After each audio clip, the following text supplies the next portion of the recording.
Pemirsa, jajaran Polda Bali selama 14 hari ke depan akan menggelar Operasi Patuh Agung 2016. Sedikitnya 1.155 personil dibantu TNI serta Dinas Perhubungan dan instansi lain dikerahkan. Operasi ini diharapkan menciptakan keamanan, ketertiban, dan kelancaran berlalu lintas.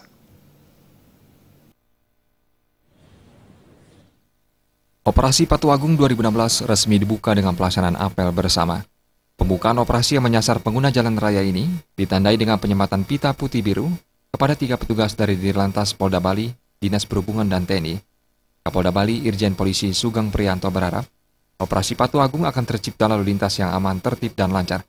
Di samping itu untuk menekan angka pelanggaran dan kecelakaan lalu lintas. Intinya itu sasarannya jelas kemacetan, mengurangi pelanggaran, menurunkan jumlah angka kecelakaan, meningkatkan kepatuhan masyarakat terhadap memenuhi aturan-aturan lalu lintas.